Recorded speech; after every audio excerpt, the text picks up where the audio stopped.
Ma dernière préparation de compétition m'a vraiment challengé mentalement. Puis aujourd'hui, je veux te parler de la meilleure leçon que tu pourrais en retirer et que j'ai retirée également de cette préparation de compétition-là. Et là, je me suis délaissé des petites notes pour pas oublier. Donc ça se peut que oui, je vais regarder mon écran parce que je vais être sûr de ne pas passer à côté des apprentissages que j'ai faits. Puis c'est juste important de comprendre. Aujourd'hui, je vais te parler de résilience et c'est vraiment une des plus grosses leçons que j'ai eues dans les derniers mois au niveau de la préparation de compétition. Au moment de faire cette vidéo-là, je suis à 9 jours out de la compétition. Fait qu'on est presque rendu au bout. C'est pas encore fait, mais on n'est pas loin de ça. Puis il y a une leçon que j'ai vraiment retirée cette semaine, puis je pense que c'est super important pour toi dans ta transformation, dans ton processus, peu importe tu es rendu où. Euh, et la première chose, c'est que si tu es dans un processus d'entraînement, de transformation physique, de perte de poids, tu as demandé à quelque part de changer. Et si tu as demandé à quelque part de changer, c'est que tu as demandé d'être challengé. Et ça, c'est super important parce que tu ne pourras pas changer, tu ne pourras pas évoluer si tu n'es pas challengé. Et c'est un parallèle qu'on fait beaucoup avec l'entraînement, mais ton physique va changer si tu te rapproches de l'échec musculaire quand tu t'entraînes. Donc, c'est super simple à comprendre. Mais c'est la même chose dans la vie de tous les jours. C'est en ayant des challenges que tu vas être capable d'évoluer et de bâtir ta résilience. Et ta résilience, c'est pas un atout, c'est quelque chose que tu développes sur le long terme. C'est quelque chose que j'ai dû vraiment développer dans les dernières semaines. Et vraiment que cette semaine, ça m'a comme struck in de faire comme « Hey, c'est correct aussi », puis de m'enlever cette pression mentale-là que je m'infligeais. Puis j'ai encore de la misère au moment de faire cette vidéo-là parce que je suis pas quelqu'un qui s'autorise à slacker, entre parenthèses, souvent. J'ai quand même des grosses expectations. Mes standards sont super élevés envers moi-même. Mais des fois, c'est juste de bâtir ta résilience. Puis ce que je veux dire par là, c'est que dans les dernières semaines, j'ai dû baisser mes attentes envers moi-même parce que, veux pas, la compétition me prenait beaucoup d'énergie physique, mentale. Je mange vraiment moins que ce que je mangeais. J'avais beaucoup de cardio, je faisais tous mes entraînements. Donc, mentalement, je commençais vraiment à être fatigué. J'avais un brain fog, je me levais plus tôt le matin faire mon cardio. J'avais de la misère à me concentrer dans mes journées. Des tâches, des fois, qui pouvaient me prendre normalement, mettons, 4 heures, ça pouvait me prendre la journée au complet. Des projets à monter que je pouvais monter en 2 jours avant, ça me prenait une semaine, 2 semaines. Puis c'était super dur parce que j'essayais de pousser, j'essayais de pousser. Puis à un moment donné, je me suis dit, OK, comme de baisser mes attentes en ce moment, c'est pas de baisser mes standards, c'est juste que je peux pas me permettre de faire autant que ce que je faisais parce que mon corps, ma tête en ce moment n'est pas à la bonne place physiquement, mentalement, au niveau de l'énergie. Ça se voit peut-être un petit peu dans mon visage, je suis quand même assez fatigué présentement, mais je fais quand même mes vidéos YouTube parce que c'est super important, on en sort un par semaine. Mais j'ai quand même baissé mes attentes au courant de mes journées et je finis mes journées plus tôt, je prends moins de rendez-vous, je prends moins de projets, je décolle pas de nouveaux projets, je travaille vraiment le strict minimum si on peut dire parce que je dois donner de l'énergie à ma préparation. Et ça a été super dur à accepter. Parce que comme je mentionnais, d'habitude, j'ai des expectations qui sont super hautes envers moi-même et je déteste devoir ralentir. Mais c'est essentiel parce que je ne sais pas si on l'entend dans ma voix, ben j'ai tombé en plus malade dans la semaine parce que justement, j'essayais d'en faire encore plus.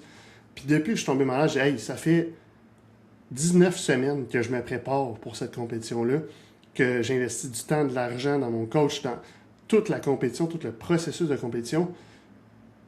Je peux pas arriver puis me permettre de ne pas être performant cette journée-là.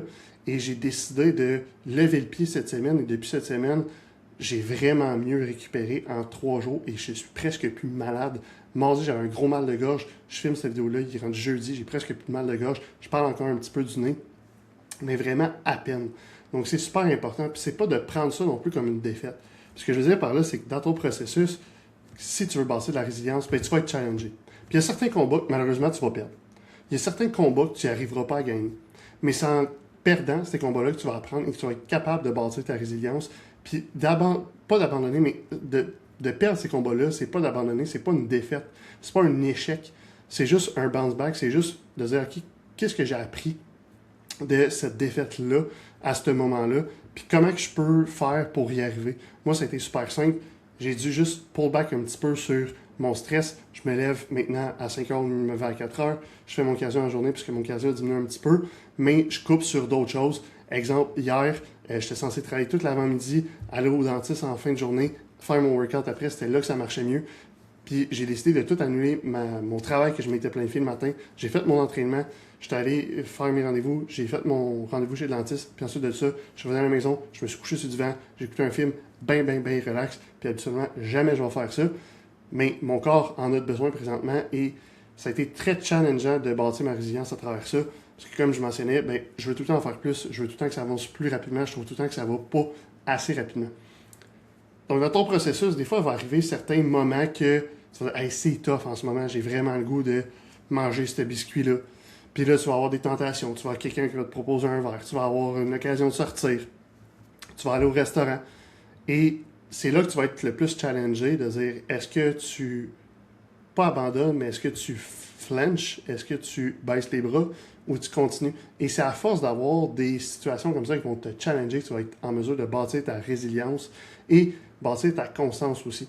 Parce que si ça fait 8 ans que tu t'entraînes, tu as l'habitude. Ça fait 8 ans que tu pèses tes repas, tu as l'habitude d'aller dans les soupers de famille, que ouais, t'as emmené ton lunch encore une fois. Puis même que je vais être franc avec toi, ma famille me pose même pas la question si j'ai amené mon lunch. Ils savent que je vais avoir mon lunch. Mais si tu es dans les débuts, si c'est les premières fois, si même si ça fait juste 1 an que tu es dans ce processus-là, mais ça fait peut-être 10 ans, 20 ans, 15 ans, 30 ans que tu es dans des moins bonnes habitudes, que à chaque fois que tu avais une petite émotion, tu mangeais un morceau de chocolat, tu mangeais un biscuit, ou quand il y avait une tentation, tu apprenais tout de suite. Mais en 1 an, c'est pas 1 an que tu vas bâtir ta résilience, c'est pas 1 an que tu vas être en mesure de passer à travers tout le temps toutes ces petites tentations-là. Fait que c'est normal que tu échoues et c'est te donner aussi le droit d'échouer certains combats. C'est pas de te prendre ça comme excuse, mais c'est d'apprendre. La résilience, c'est pas un système, c'est pas acquis, c'est une qualité que tu développes en courant de route. C'est une qualité que tu développes en vivant certains challenges qui vont venir te challenger, je n'aime pas baver la phrase, mais qui vont venir te challenger durant ton processus et c'est comme ça que tu vas réussir à transformer. Si tu perds une bataille, c'est pas une question que tu ne progresses pas, au contraire. Si tu perds une bataille, c'est parce que tu vas progresser. Tu vas être capable de bounce back, tu vas être capable de revenir de cette situation-là et de faire comme hey, il est arrivé X, Y, Z, comment j'aurais pu réagir par la suite? Qu'est-ce qui pourrait être différent? Et moi, c'est vraiment ça que ça m'a appris, cette préparation-là, de dire comme, OK, bien, ma prochaine préparation de compétition, clairement, dans les 2 dernières semaines, je vais devoir prévoir peut-être possiblement une semaine de vacances que je vais être capable de vraiment prendre ça plus relax, easy going, au lieu d'essayer de forcer la chose, d'essayer de forcer la note. Parce que finalement, il y a une portion du travail que je faisais dans les derniers temps que c'est juste pas bon, puis je vais devoir le reprendre. Donc, c'est de faire attention à est-ce que ça vaut vraiment la peine d'essayer tout le temps de push-through ou des fois, c'est juste de dire, OK, je prends un petit step back pour mieux me recentrer, focuser sur mes objectifs présentement, c'est quoi? Donc, si en ce moment, tu essaies de faire un petit push au niveau de ta perte de gras, ben ça se peut que tu aies un petit peu moins de temps de famille. Ça se peut que tu aies un peu moins de vie sociale. C'est correct.